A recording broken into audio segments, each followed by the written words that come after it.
अस्सलाम वालेकुम स्टूडेंट्स, मैं हूं डॉक्टर अबीबुर रहमान और आप देख रहे हैं क्वेटा टीवी।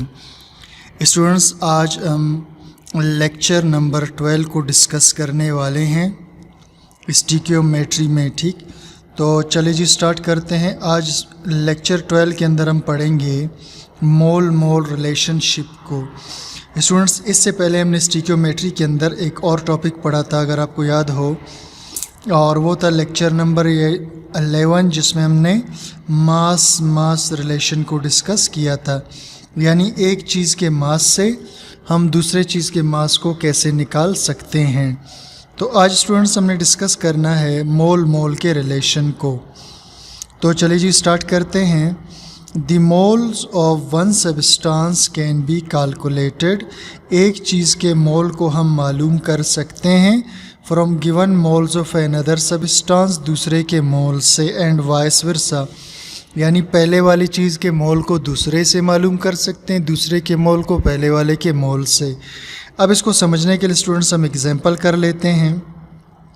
एग्जाम्पल क्या है जी? When 2.5 mole of nitrogen reacts, जब 2.5 मोल नाइट्रोजन रिएक्ट करता है। ठीक, मैं ज़रा कलर चेंज करता हूँ स्टूडेंट्स ताकि समझ आ जाए। यानी 2.5 moles of nitrogen reacts with hydrogen के साथ। तो भाई नाइट्रोजन के 2.5 मोल्स जब रिएक्ट करेंगे हाइड्रोजन के साथ, how many moles of hydrogen are consumed, तो हाइड्रोजन के कितने मोल खर्च हुए, यानी हाइड्रोजन के मोल हमने करने हैं मालूम in the process. Equation is given as. ठीक है, तो ये क्वेश्चन स्टूडेंट्स नाइट्रोजन हाइड्रोजन के साथ मिल रहा है और क्या बना रहा है जी? अमोनिया बना रहा है। ठीक, अब हमने इसको स्टूडेंट्स डिस्कस करना है। तो अब सबसे पहले क्या करेंगे स्टूडेंट्स? पहले लिखेंगे जी मोल्स ऑफ नाइट्रोजन यूज्ड, जो इस्तेमाल हुए। ठीक है, वो हैं 2.5 मोल। ठीक, अब स्टूडेंट्स मोल्स ऑफ नाइट्रोजन तो हमें पता चल गए। अब हमने क्या करना है जी? मोल्स ऑफ हाइड्रोजन मालूम करना है। ठीक है, मोल्स ऑफ हाइड्रोजन यूज्ड, ये हमने क्या करना है? मालूम करना है। तो सिंपल सा है जी, सबसे पहले हम लिखेंगे फ्रॉम बैलेंस इक्वेशन। ये स्टूडेंट्स हमेशा इन सवालों को हल करने के लिए हम बैलेंस इक्वेशन की हेल्प लेते हैं। सही, तो लिखते हैं जी from balanced equation. Balance equation से नाइट्रोजन जब हाइड्रोजन के साथ मिलता है तो बनाता है जी अमोनिया। ठीक है, तो देखिए जी इस वक्त नाइट्रोजन का 1 मोल यूज़ हो रहा है। ठीक, और इसके मुकाबले में हाइड्रोजन के 3 मोल यूज़ हो रहे हैं, तो इसी को हम लिखेंगे। ठीक है, 1 mole of nitrogen reacts, 1 mole nitrogen react करता है किसके साथ जी? 3 मोल ऑफ हाइड्रोजन के साथ। तो 1 मोल नाइट्रोजन 3 मोल हाइड्रोजन के साथ रिएक्ट करता है। 1 मोल का हमें पता चल गया स्टूडेंट्स। ठीक है, हम हमेशा पहले 1 मोल का मालूम करते हैं। जब 1 मोल हमें पता चल जाता है तो फिर हम वो मालूम करते हैं जो पूछा गया हो। तो हमसे पूछा था 2.5 मोल का। ठीक है, तो अगर 2 मोल ऑफ नाइट्रोजन होगा, ठीक है, तो वो रिएक्ट करेगा कितने मोल के साथ? तो अब हम क्या करेंगे स्टूडेंट्स? ये जो 3 है इसी के साथ मल्टीप्लाई करेंगे 2.5 को। तो जब 3 को 2.5 के साथ हम मल्टीप्लाई करेंगे तो स्टूडेंट्स ये बनेगा हमारे पास आंसर 7.5। ठीक है, कितना बनेगा जी? आंसर हमारे पास आएगा 7.5 मोल। तो भाई अगर 2.5 मोल नाइट्रोजन के हम यूज़ करेंगे तो वो रिएक्ट करेगा हाइड्रोजन के 7.5 मोल के साथ।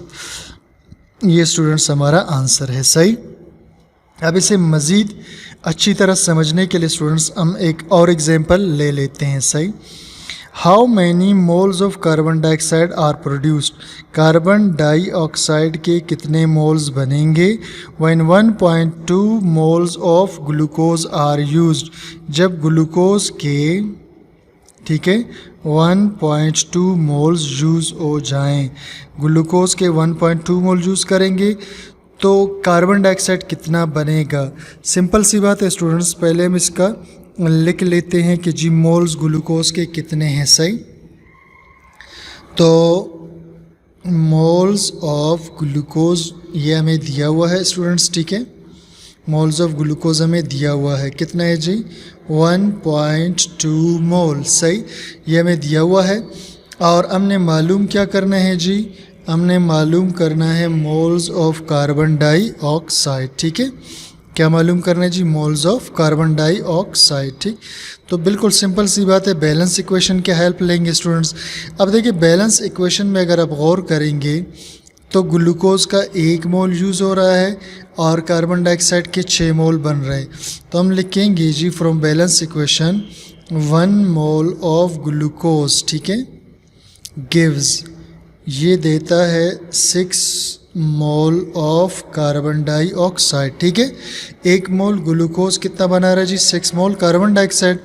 हम पहले 1 की पे वैल्यू मालूम करेंगे, यहाँ पहले से 1 पता चल चुका है। अब हम मालूम करेंगे 1.2 मोल का, कि अगर ग्लूकोज 1.2 होता तो हम लिखेंगे जी 1.2 मोल ऑफ ग्लूकोज गिव्स 1.2 को अब इस 6 से हमने ज़रब देना है, ठीक है स्टूडेंट्स। तो 6 को हम ज़रब देंगे 1.2 के साथ, तो हमारे पास आंसर आ जाएगा, सही स्टूडेंट्स, ठीक है। तो अब चलिए जी मल्टीप्लाई कर लेते हैं, किसको, 6 को मल्टीप्लाई कर लेते हैं 1.2 के साथ, तो ये आएगा 7.2 मोल्स, कितना जी, ये स्टूडेंट्स आ गया हमारे पास 7.2 मोल्स।